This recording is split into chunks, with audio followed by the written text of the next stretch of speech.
Um, Welcome, everyone. Thank you for coming. My name is Kelsey. I'm the education coordinator at the Center for Book Arts, and thank you for joining us for the series Papermaking at 1300.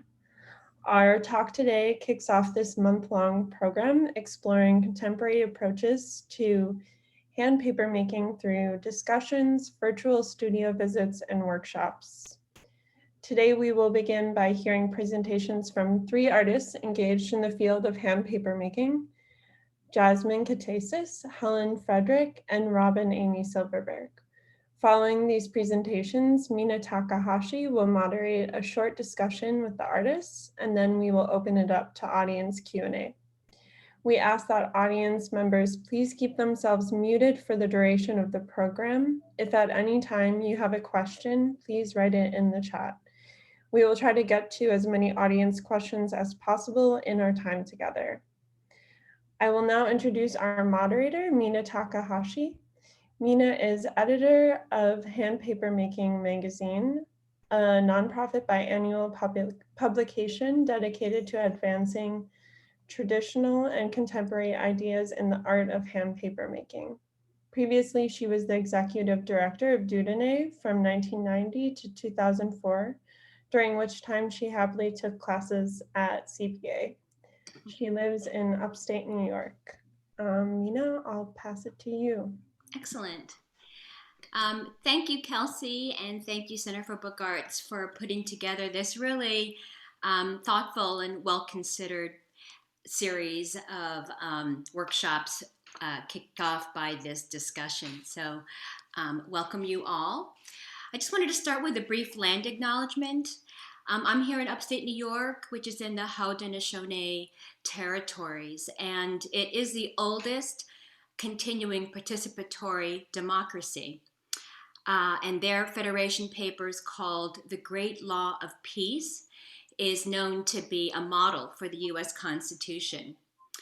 And as we are in this post-election, some would say, constitutional crisis, I've been reading about the Great Law of Peace, and I see that the framers of our Constitution left out some key Haudenosaunee democratic ideas, including equality and collective wealth.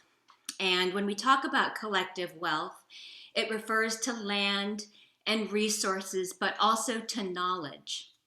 And I feel that today we're very fortunate to have Jazmine and Helen and Robbin here to share their collective experiential knowledge with us for this program. So we'll start with the brief presentations and then move into discussion, and then we'll have time for questions at the end. Feel free to, I think Kelsey, you must have mentioned this, feel free to jot your questions down in the chat and we'll keep track of those. So now I'd like to introduce our first speaker, Jazmine Catasús, who will kick off our Papermaking at 1300 on December 4th, which is a Friday at 1300 at 1 p.m. with a DIY papermaking at home workshop. Jazmine is based in New York City, and she is the studio coordinator at the EFA Robert Blackburn Printmaking Studio and is the printmaking technician at the Cooper Union. She's also a board member of Hand Papermaking, and it's been wonderful getting to know you, Jazmine, and to work with you. And she has just volunteered to serve as our fellowship coordinator for Hand Papermaking's newly established Black Writers Fellowship. So I'd like you to all welcome Jazmine, and if you could pull up your screen share for your presentation. Welcome. Thanks, Mina. And also thank you for Center for Book Arts for having me here to present with these 2 other papermaking heavyweights, well, 3, including Mina, of course. So let me just share my screen, and and if you see me look off screen, I'm just trying to keep time because no one wants to hear me blab all day. Okay, so, I don't know, the PowerPoint.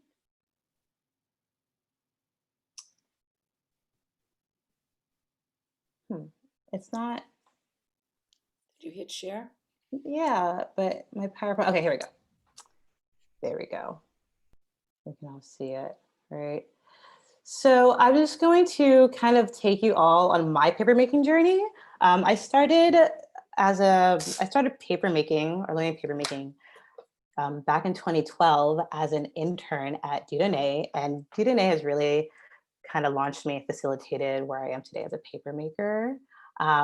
So like many people after they finish their undergrad, they look for internships. I got a degree at Hunter College with a studio art degree in printmaking. So I never really knew about papermaking until I was at Dieudonné. And so I kind of just never left. And over the 8 years, I started as an intern. I had gone back to help out with workshops on and off site to instructing workshops there.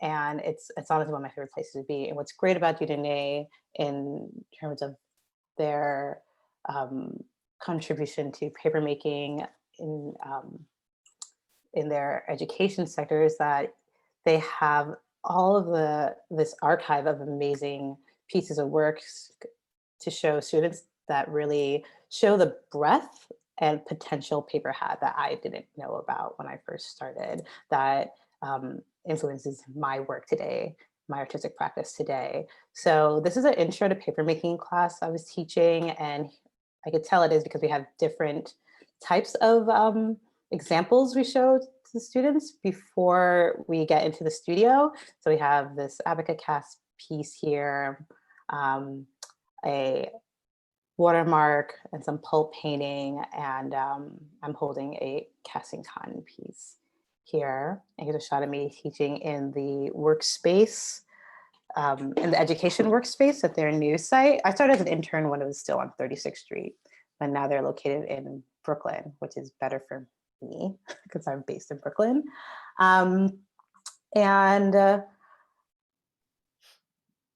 Right, so this first shot is actually papermaking at, I taught a papermaking class at Center for Contemporary Printmaking in Connecticut, and I had known the organization as a printmaking space, but they have papermaking facilities there as well. And it was really great because we made paper outside. It was hot in the summertime.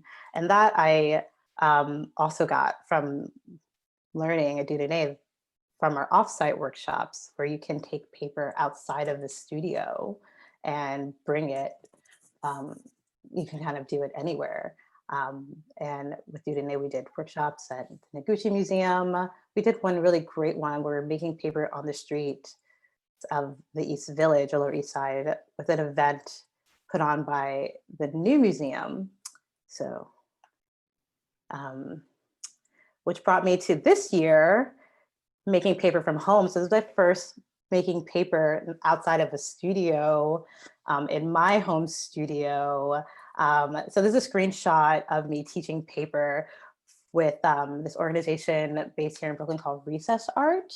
And they're a really great organization, doing education and arts equity. Check them out. So this is a little bit of a taste for those of you who sign up for the workshop on the 4th. So that's one aspect of my professional life as a papermaker is education, and it is something that I really want to bring outside of the papermaking studio to people. And one other way I do that is in my artistic collaborations. So as Mina mentioned, I am the workshop coordinator at the Robert Blackburn Printmaking Workshop. And this year we did a publication with artist Shakaya Booker. Oh no. Oh, here we go.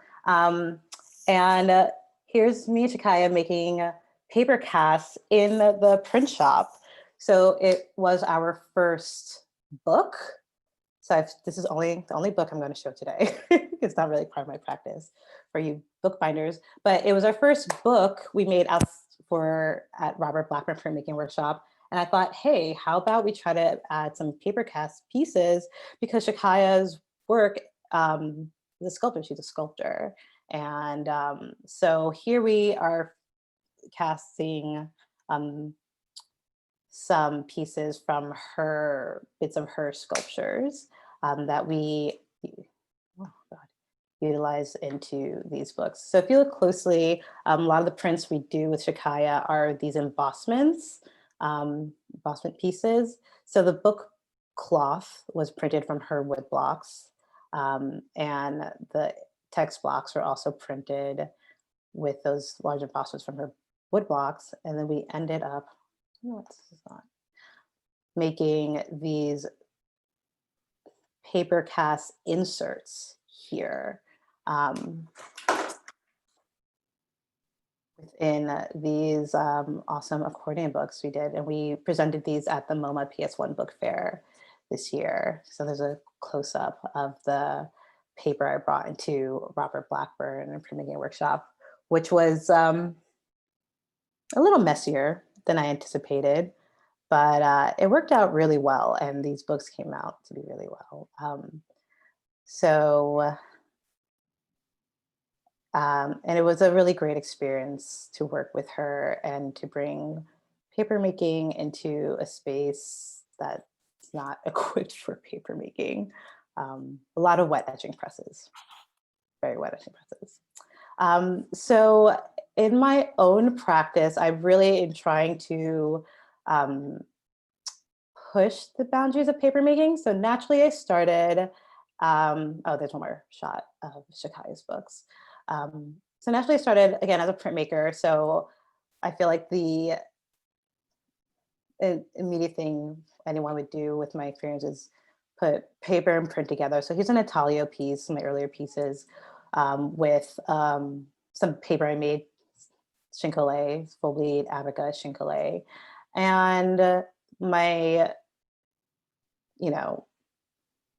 practice combining the two. So the piece to the left is handmade paper with pulp paint, and the black figure, the curved shape, is a relief print with graphite flocking, and that piece is 30 by 40. I actually made that paper at Dunane. And the piece to the right is all paper, but made with printmaking techniques. So the black pieces are printmaking and papermaking techniques. So the black figures are screen printed on with pulp paint, and the rest is different papermaking techniques. And that one's much smaller. It's about 9 by 12, and that was part of a portfolio series. So that is addition, again, very much like printmaking. But I found myself wanting to expand my practice and push what I can do with paper. So I started painting. So here's me on my roof doing my paper pulp paintings. So I start with the paintings laying down. There are pieces of sheer fabric stretched on canvas, on stretcher bars, and pulp paint. And this was a bit of a learning curve to see what would stick, what type of fiber would work well. But this piece is 5 by 5. So here are these newer pieces, and these are all pulp paint paintings. So pulp painting is one of my favorite techniques in papermaking, and I wanted to kind of bring it outside of, again, like the papermaking studio, the papermaking framework. Here's another one. I'm in time, okay. I've also moved into 3D work, into sculpture, and these are some found object sculptures I've made and have wrapped in Abaca. This one is Abaca and this one is flax. To introduce to my practice, again, wanting to work beyond the 2D, like printing, papermaking plane. And these are the most recent cast pieces, drawing from this project. Again, wanting to do more of a 3D sculptural experience of papermaking. So these are paper cast pieces. So these are kind of hot off the press. I've done in the past couple of months here at my home studio. And paper, and same thing. And same piece again, which is what's awesome about paper and my print practice. You can edition these works. And here I have added other materials to enhance or embellish the paper pieces, my pieces. And here we have this awesome blue quartz I've added. And I mean, maybe later we can go into detail about them, but how am I on time? All right, it's about 10 minutes. And is that my last slide? Oh, and sign up for my class, Papermaking from Home. And thank you. Thank you, Jazmine. I think what we're going to do is if you have a little reactions button there on the bottom bar, welcome to put a reaction in there. Put your comments and questions in the chat. I saw one fly by that I thought would be worth answering right now, which is, what is pulp paint? And pulp paint is essentially using paper-making pulp as a painting medium by infusing the pulp with color. And you can use pigments, some people use dyes, and it can be brushed on to, in Jazmine's case, onto, I love the inversion of the pulp on, usually you think of paint going onto a paper substrate, and here you're using the paper to go onto in that case, fabric substrate. It's wonderful inversion technique use of your composition there. So hopefully that answered the question. Let's move on to Helen Frederick, who is also going to be the next presenter for the workshop series, December 11th. Again, a Friday, again at 1 p.m. She'll be hosting an online studio visit and a paper demonstration working with translucent flax. I am definitely going to be attending that one. Really looking forward to that. I've known Helen for many, many years, since the early 1990s, but I learned a few new things in a profile that Lynn Surrey's just wrote about Helen for an upcoming publication of Hand Papermaking magazine, including the fact that I understand you knew by the age of 4 that you were going to be an artist. And I thought that was wonderful. Among her many accomplishments, Helen founded Pyramid Atlantic in 1981 in Baltimore. She's exhibited her work in print, book, paper, video, sculpture, installation worldwide. She received the Southern Graphics Council International Printmaker Emeritus Award in 2008, and she was also invited into the Feminist Art Base archive at the Brooklyn Museum of Art. She's also active as a curator and a collaborative artist recently for the Jaipur Kala Chapal Festival in India. So Helen, welcome, and thank you. Go ahead and unmute yourself, Helen. Yes, thank you, Mina. Thank you, the Center for Book Arts. And I'm really so thrilled to be here with Jazmine and Robbin and all of you. And we sort of planned this as an intergenerational discussion. So I'm glad to take on the senior profile here today. I'm going to show you things that I think are very relevant to my show that's now virtually at the American University Museum. And because thoughts are crowding in for all of us, the conflict between cultures of protection and cultures of destruction, we enabled this paradox as a 3-person exhibition with myself, Yoriko Yamaguchi, and Michael Pestel, all who have known each other for 40 years. And Pyramid is turning 40 years. And there's a lot of organizations that seem to have started in 1981 that are coming into fruition. So I'm showing you a page from an artist's book that's also sort of serving as a catalog. And the page is the words paradox made by Michael Pestel that are in a jumble, and they're burning in front of an installation of burlap bags. And this is regarding the contradictory interrelated elements that exist simultaneously and persist over time that were the major theme of our exhibition.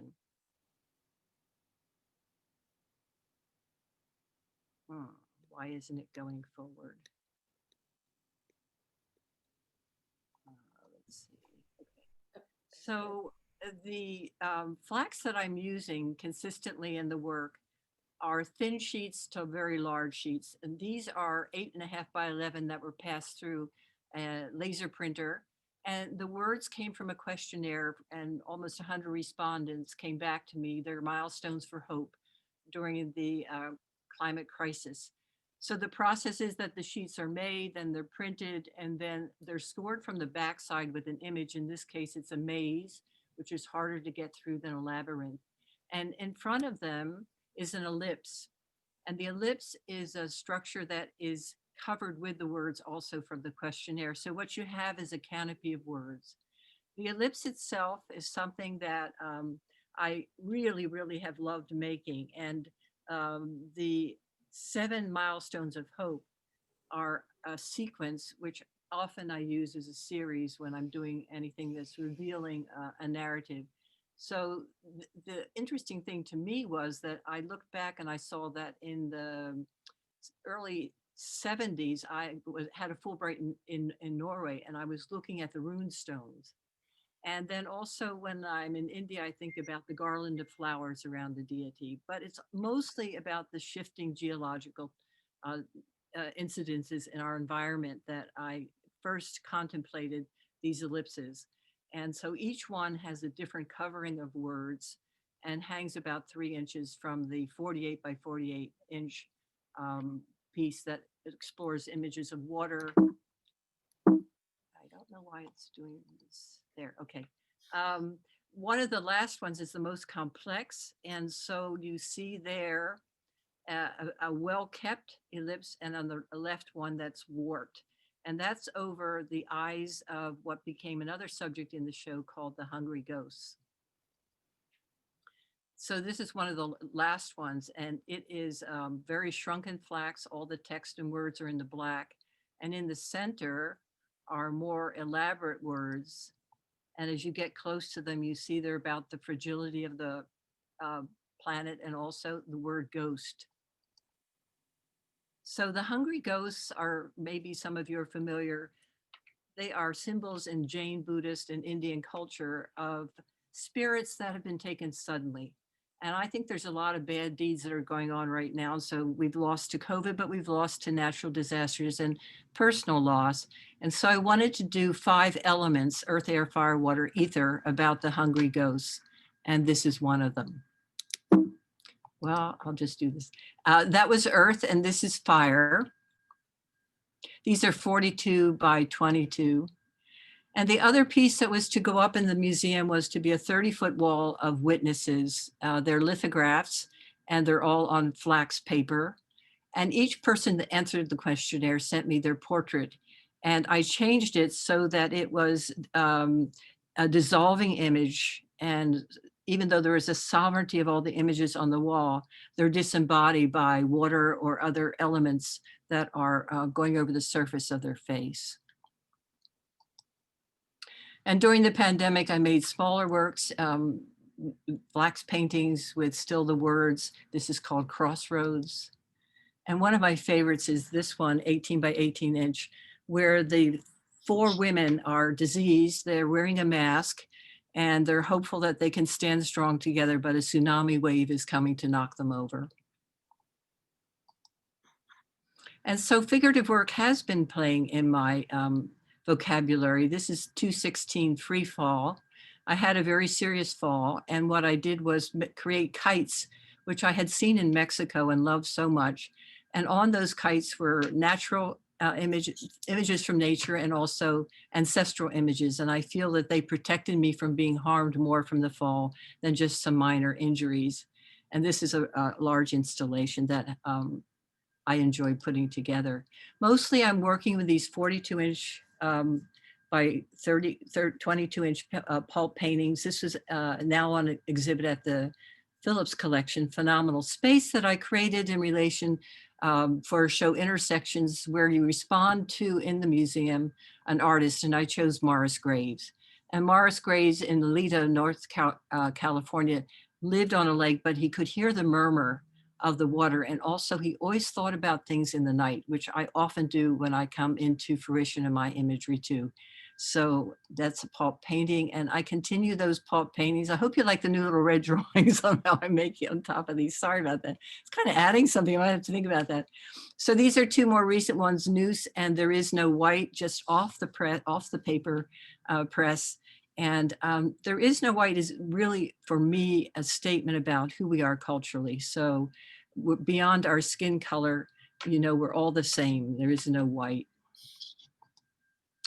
And I just want to elaborate that I'm so thrilled to now be curating a show for 40 years at Pyramid Atlantic. I remember when I saw Dudonet's 40-year show, and this was back in 25 years. Here's Ken Polinsky with Oscar bellowing and Pulp paintings, and myself doing a very large Pulp painting with Bridget Lambert there as a staff assistant.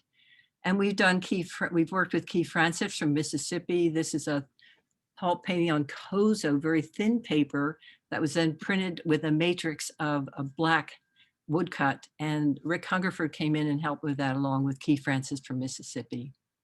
And Miriam Shapiro, we did a large custom paper screen print image, Sonia Delaunay in 1992. And lastly, Leslie Dill, a wonderful, wonderful book. She and Peter Crudy actually made this in New York because her arms are all wrapped up. She was using so much wire. So we worked with her in New York.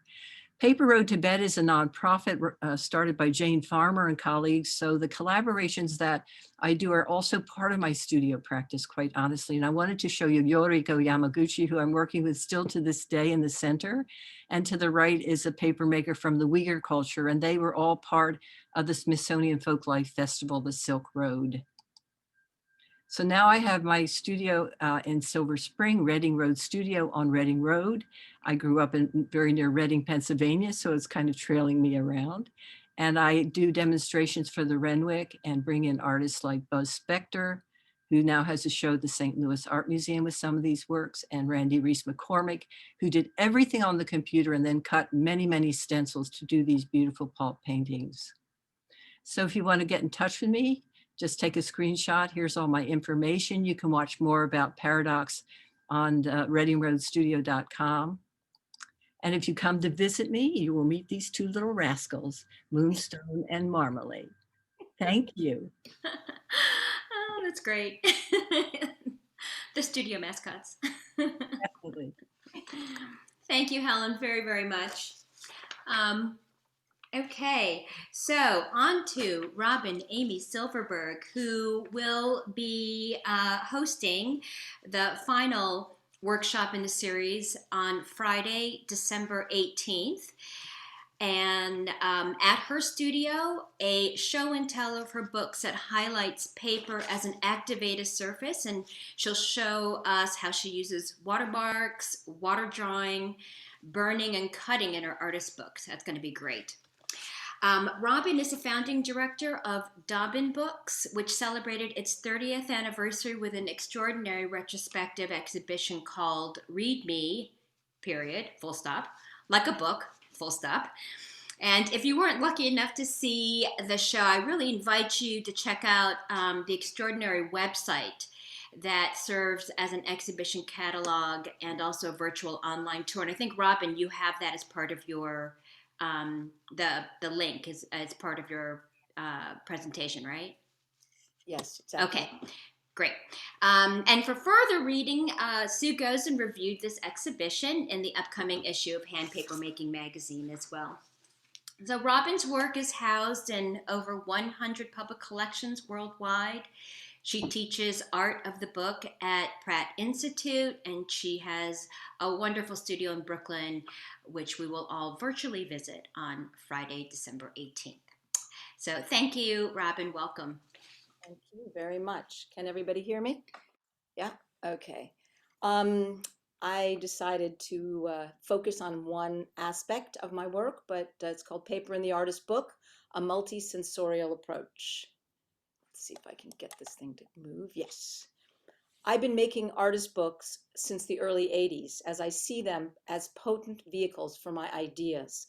Most of my artwork are solo artist books. I've published 60 solo editions and about 60 unique artist books. It's not turning. I also do artist book collaborations with artists and writers where we are together design and produce the book. I've published more than 25 of these collaborative Dobbin book publications. Finally, I also make artist book site specific installations. It's not turning, I don't know why. Okay. My artwork reflects on my material sensibility as much as the content and issues that comprise its core. Paper has been my preferred material for more than 40 years. As such, I founded Dobbin Mill in 1989 and make the paper I need and want. As you might imagine, I love to work with my hands. Throughout my career, I've explored paper potential as a non-neutral substrate in my image making, object making, and process. I am firmly committed to the idea that their materiality should reiterate and reinforce the content, as the desire to maximize both impact and dialogue has kept me firmly committed to the paper-making process. That is why I make paper, and have done so for so long, not only because I love the material, and I sincerely do, but more so because I want total control of every and all detail that goes into my artist books, which includes activating the substrate. I want to make the choice of fiber and its preparation because it determines its tensile strength and shrink, the paper's surface, texture, form, and color. I also can determine its sound, its weight, its opacity or translucency. Each page can have its own shape or watermark. It's an activated substrate and essential partner in the read. Certainly, my personal focus on content and ideas, mixed with my commitment to handcraft, along with my obsession with materiality, while still loving to both write and both make images, making artist books is an obvious mashup of all these tendencies. One compulsion that drives me to make artist books is the desire to offer my readers the complex and dense experience we call reading, and where the choreography of the read, the multisensorial communication between reader and book, offers so much more. Leszek Brogowski wrote, and I quote, "At the end of the neurological process known as reading, associations create connections between the meaning of a work and images that find responses in the sensory cortex, whereby, forming associations with sound, touch, and smell, more feelings can be aroused." I will now look at 6 of my artist books with a multi-sensorial approach via the paper in mind. Seeing is the most familiar sense. We read with our eyes, or at least we have done so for the past 200 years. We consider the act of reading to be at its most traditional, our eyes following a black dot matrix on a white ground. Memory Walk presents 3 different memory palaces designed as walks, in Montevideo, Uruguay, in Brooklyn, New York, and in the Rijksmuseum in Amsterdam. For those of you who are not familiar, a memory palace is an ancient Greek mnemonic device where one places objects or ideas within an architecture inside your mind in order to remember them. As such, spatial and temporal memory all converge in this French door structure, consisting of a stab binding of layered translucency on the left and a pamphlet with throw-out pages on the right. The Memory Walk in Montevideo displays walls that I had photographed in the streets of that city, then painted and rephotographed.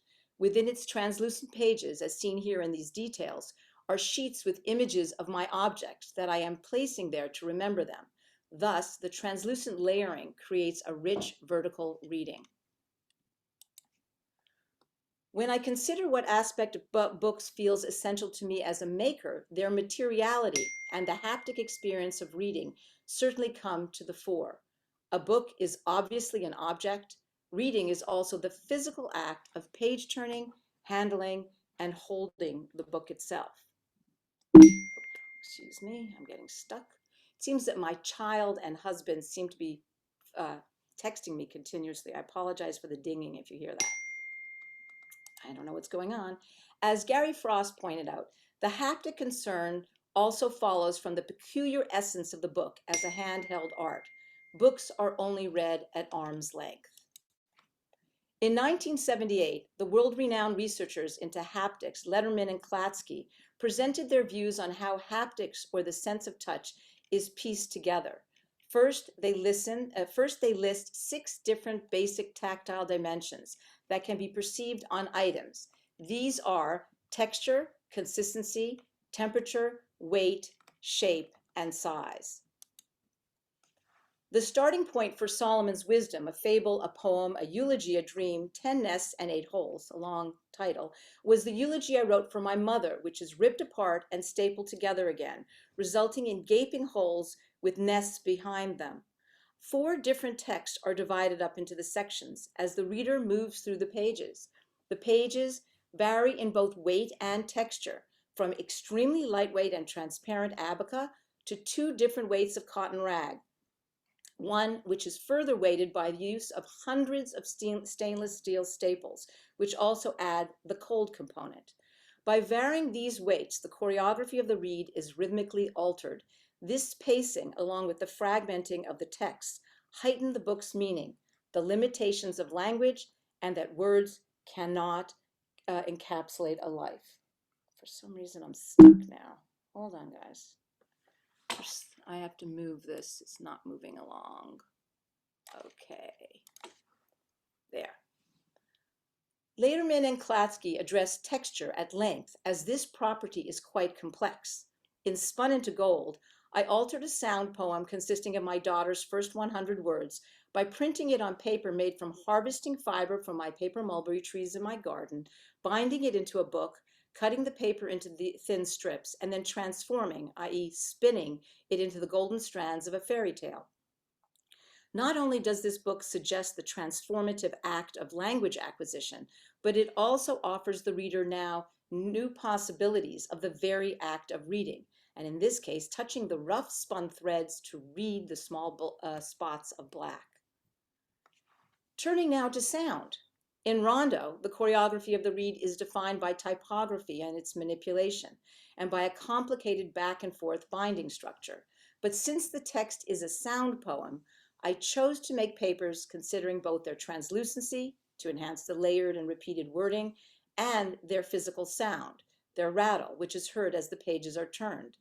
I actually made the paper after extensive exploration of pulp beating times to find variations on the actual rattling sounds, choosing papers beaten at both 5-hour and then 10 hours. To further explore this oral potential, I made paper for a percussionist, Laszlo Desch, who used my paper as his instrument. The piece he composed, Mrs. Wolf's Dream, sounds like typing on a manual typewriter, but it's actually him drumming and manipulating the paper. A DVD with the video of his performance is included in this book. Another book of mine that utilizes sound as an essential component is Continual Conversations with a Silent Man, a book about domestic abuse. The reader first encounters a sequence of pages that rattle loudly when turned, with embedded girls' underwear and cut holes and slots. Out of context, the panties become anthropomorphized masks. The cut slots are similar to those in player piano scrolls, suggesting a simple ditty or child song which cannot be heard. The small book inset into the back cover tells the story in which the sounds made by a child bother her absent father. In the end, the wife and daughter's death are referred to, and I quote, as they no longer make a sound.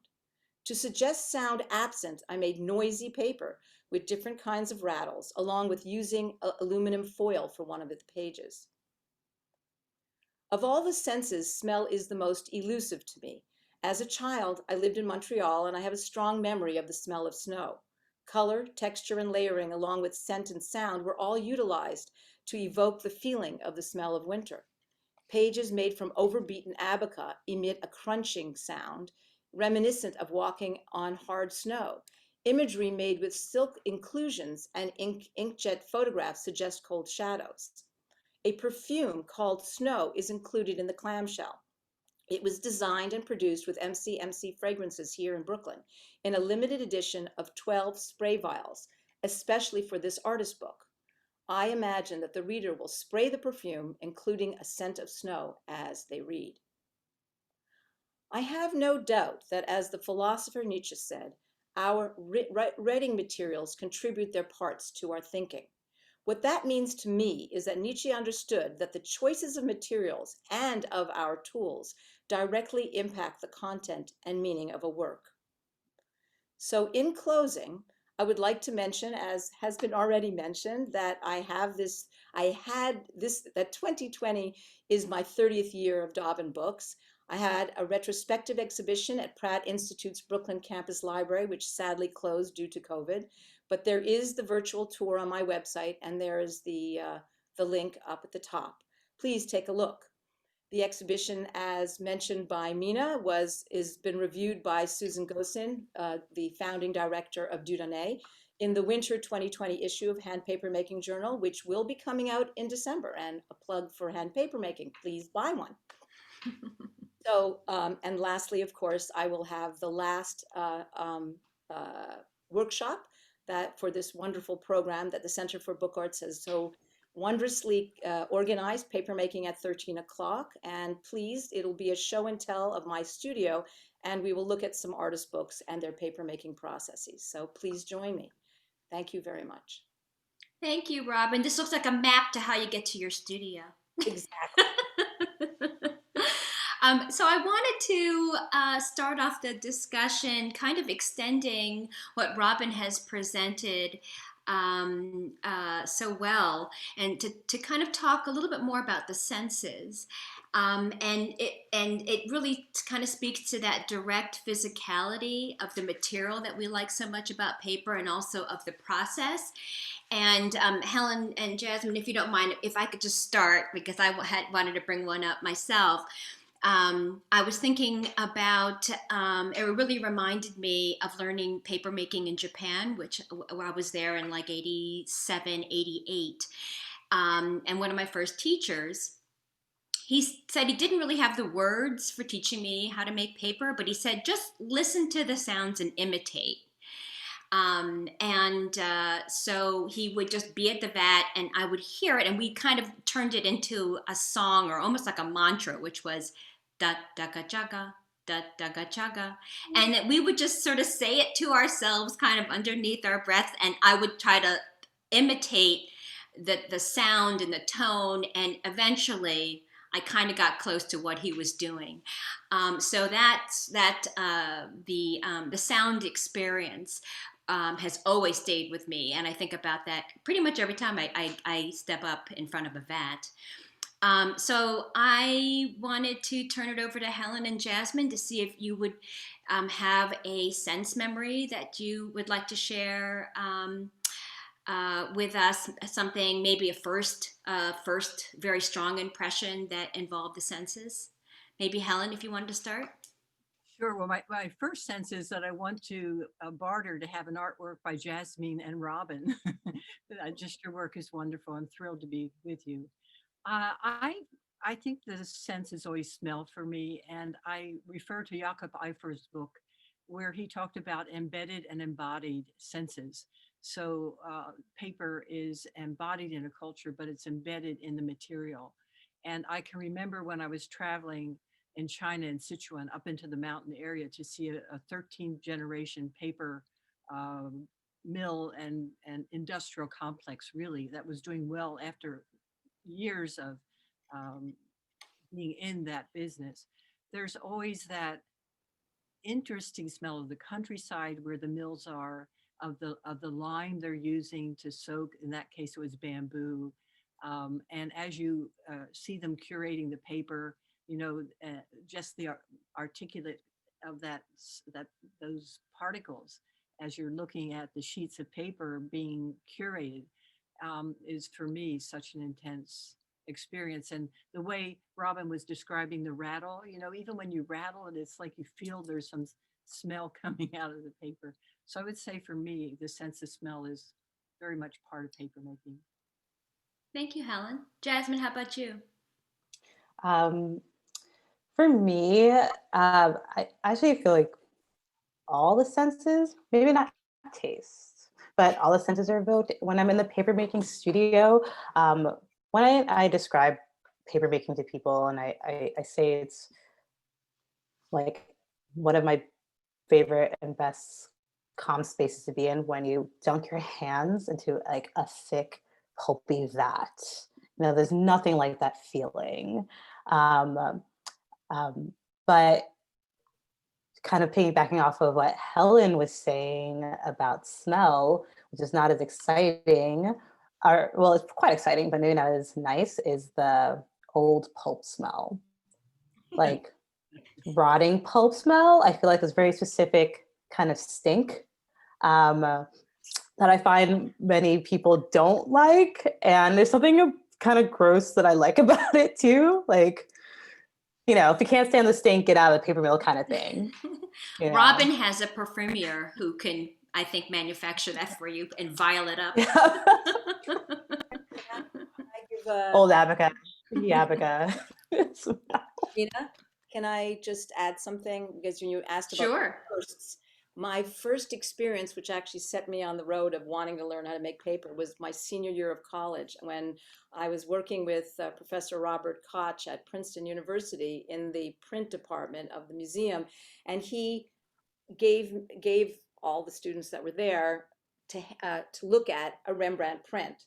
And my reaction was, what's wrong with this paper? Like, why is it different? And he looked at me and he laughed because I was so struck by the physicality of the surface. And he thought it was hilarious that I wasn't responding to the Rembrandt, but I was responding to the paper. And, but that set me on the journey. It's that physical touching of exquisite paper. I don't think there's anything like it. Just wanted to add that in. Nice. Thank you. Yeah. So I think let's do one more question and then open it up because I see there's a lot of questions coming into the chat. So I know that all three of you address social issues and ideas around identity in your work. And I was wondering if each of you might want to talk just a bit about how you use paper to express those ideas, and maybe paper by itself or paper in concert with some of the other media that that you are all involved with. Anybody want to start? I'll start. So a lot of my work is about Black womanhood and Black feminine identity. So you see a lot in the slides I showed. I used the earrings, these door nugget earrings, which are really specific to Black female culture, Black and brown female culture. And you can see the image, it's throughout my work in the paintings and my prints. And I use the actual earrings in these found object series, with the abaca stretched over it. So that series is called Relic and Patois, or Patois and Relic. Which one's first? But the using both that language, relic as an object that can stand the test of time, and patois being a non-traditional or non-standard speech, I thought to take these earrings that are so embedded in Black feminine culture and preserve them with the covering with the abaca and flax, so that it can kind of express like preservation of a relic. You know, so very much the paper in those pieces were meant to honor and preserve objects that explore Black femininity. Wonderful. Yes. That's interesting. Great. I guess I can chime in next. I approach most of my work with my identity politics as second wave feminist. That puts me as an older lady, but that's who I consider myself. I have lots of work about women's work, misogyny, life cycles of women, and these are all addressed in a whole range of books that I've done. But more recently, I've done a few books on the corruptions of our government, the COVID stranglehold, border walls. I have 2 books that I've just published on the border walls. And how does the paper to me, it's it informs everything I do. So whenever I have ideas that I'm working with, I'm writing a lot, but I ultimately use paper solutions almost all the time. So because it's so versatile, we can do so many things with it. I can just give a couple of examples because this could ramble on and on, but in the book called Walls of Kakistopia, which was a collaborative artist book with South African artist Kim Berman, we included inclusions of Trump quotes about building his wall. In a book called Detritus, which was one of the many I did after 9/11, I actually had collected ground zero dust, and to honor the dead and honor that which happened, I actually added it to the pulp and made a series of books. So I think that, what's for me, the paper is an activated substrate. It must be part of the content. And so it is obviously part of my identities. And I would add on to that, I feel the same way about adding things into the pulp, like incense and ash and so forth. I think in Paradox, I sort of answered your question, Mina. But in general, I think that my work is more empathetic than rational as a system. So the choices I make can be figurative or non-figurative, can be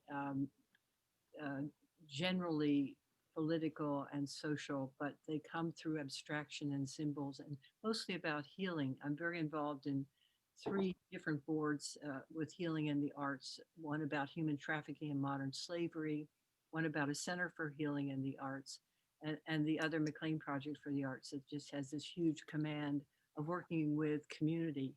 So I feel the community is giving me the direction in my work, whether it's in India or here or down the street.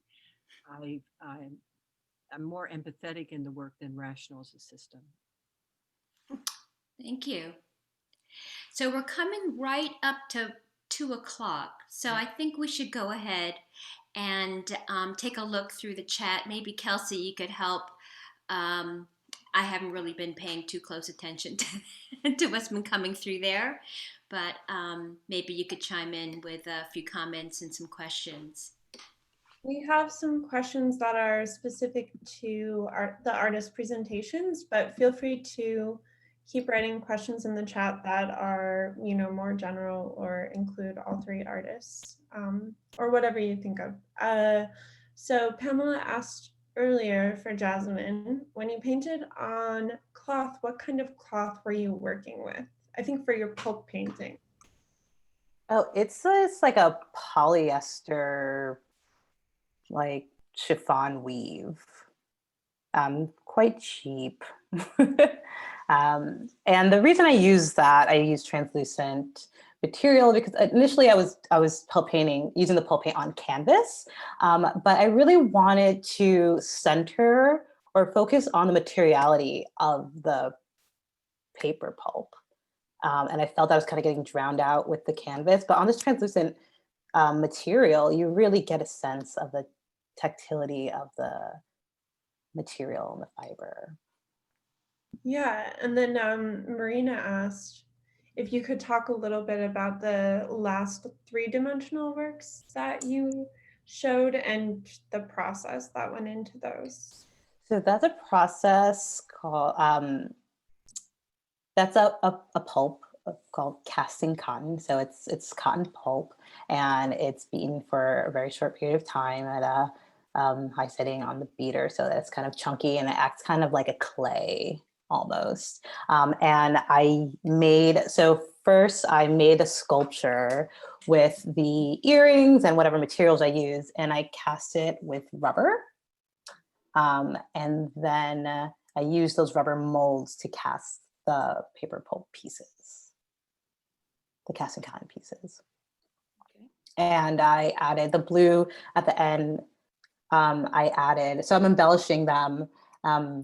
It'll be a series. I have 3 so far, and they will be additioned, but I've added the blues of blue quartz that I am embellishing it with.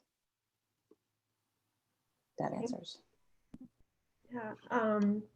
And Helen, this question is for you from Ellen. Can you talk about the flax paper that you're using a bit, and is that paper that you're making?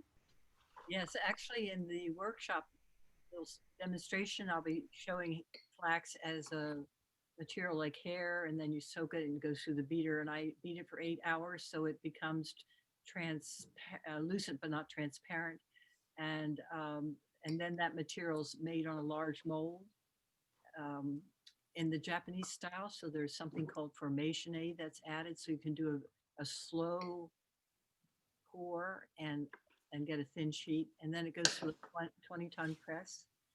It comes out and it's put in a dry box with a fan between blotters.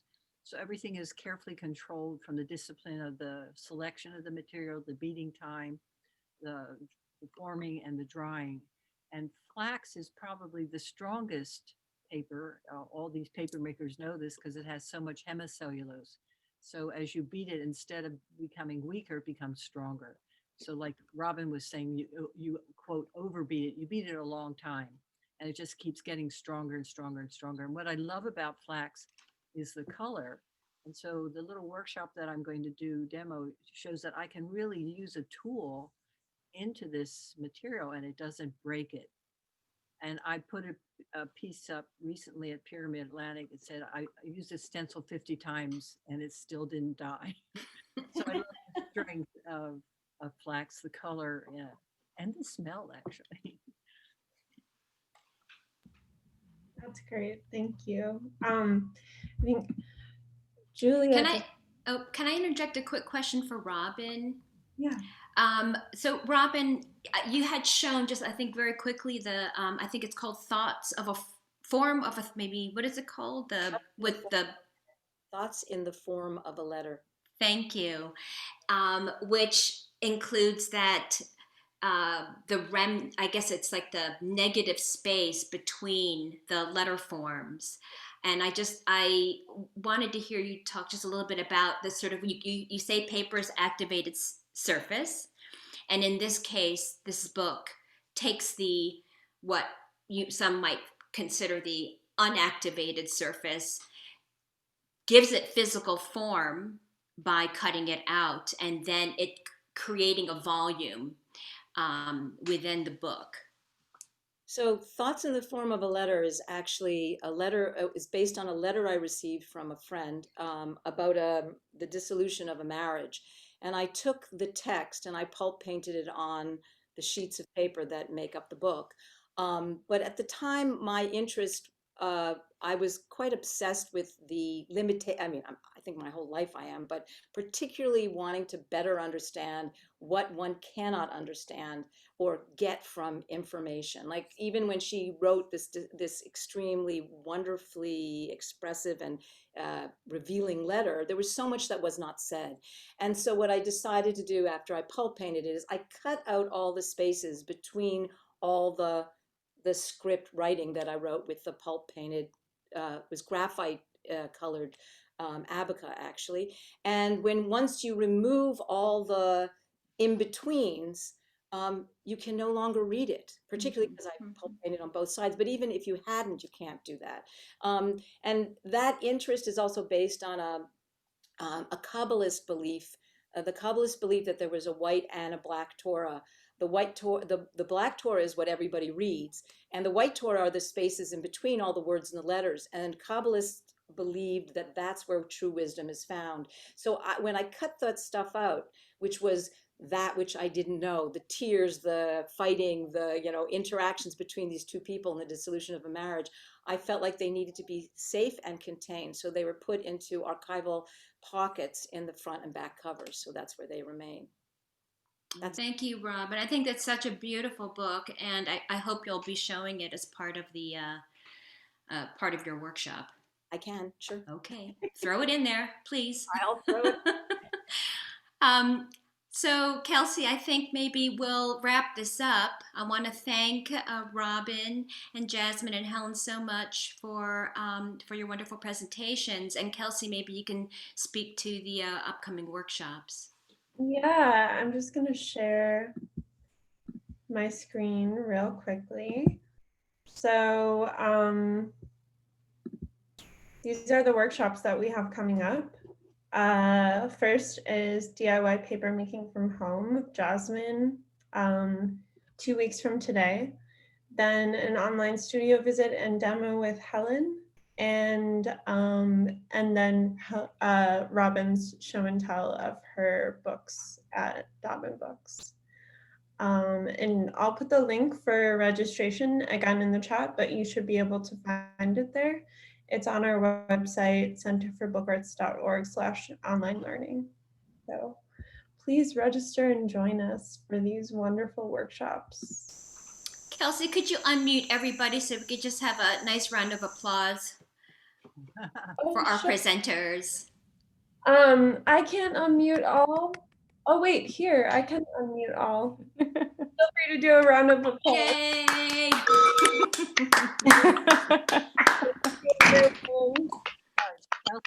Thanks. Thank you. Thank you. Thanks, everybody. Thank you. Thank you. Great work. Appreciate Great it. afternoon, everybody. Thank you. We'd like to make some paper. It's time. That's where I'm going. Yeah. Want to come?